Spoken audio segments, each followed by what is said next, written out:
Right, let's broaden the conversation. Willem Els, Senior Trading Coordinator at the Institute for Security Studies, joins us to expand on this.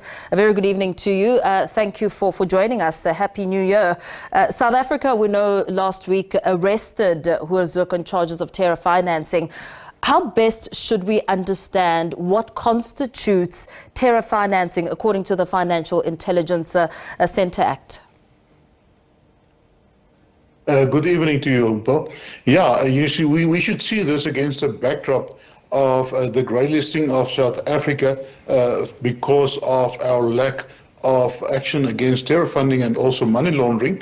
So we are guided by the Act, and every Act has got the definitions of the crime, where the elements of the crime are also taken up. So we see that an act of terror, according to the Act, is the raising, moving, storing and using of funds, but also assets in order to support terrorism.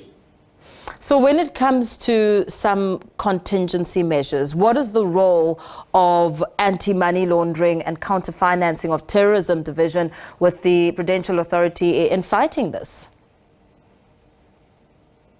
Yeah, well, in the first place, it starts with your financial intelligence, and that is why we've got the FIC, the Financial Intelligence Center, and we also got the FIC Act. They normally pick up these the transactions, and then they forward this information to the police or the Hawks, where you've got the specialized unit who then investigate these type of crimes. And in terms of IO9 of the FATF report, the risk assessment report on South Africa that was jointly done by South Africa and FATF, under that one IO, South Africa has to demonstrate the willingness, but also the ability to successfully investigate, but also prosecute your terror funding cases. And that is what we gather is one of the objectives why they actually pursued this case, investigated this case, and also now took it to court.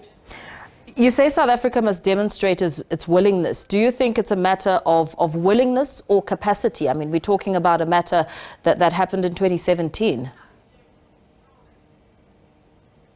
Yeah, I think it's a combination of both. Until 2 years ago, when South Africa came under the spotlight with the assessment from FATF, it was not very high on our agenda.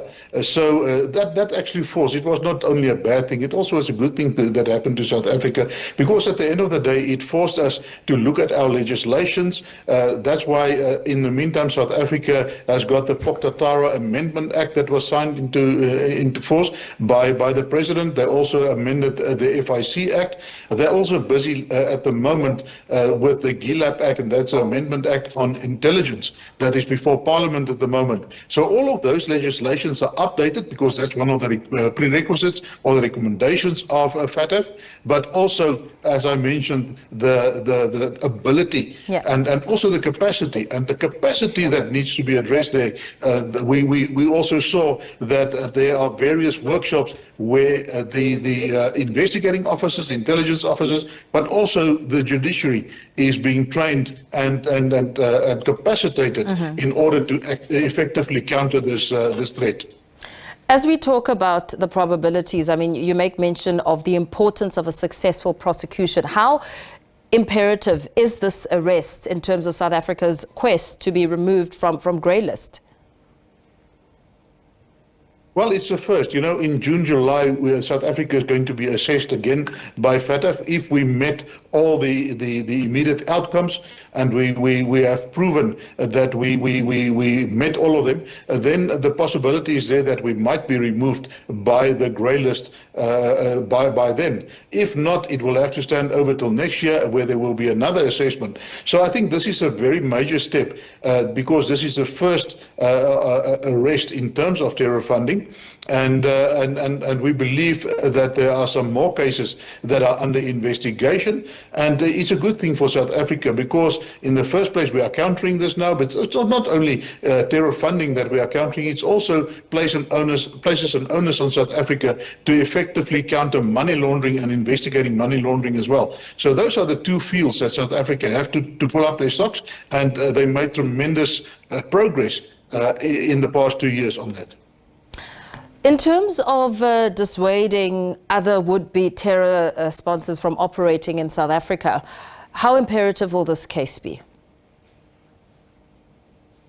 I think it serves as a very good deterrence. You know, you got your different levels of deterrence, and once you can bring a case to court and you have a successful prosecution, but also a very good sentence in terms of when you have a conviction, that serves as a very good deterrence of future perpetrators, and also, you know, it betters our stance in the international community, because no country want to be seen as to be lax in terms of prohibiting terrorism, because terrorism is not just a localized challenge, it's a national, regional and international challenge.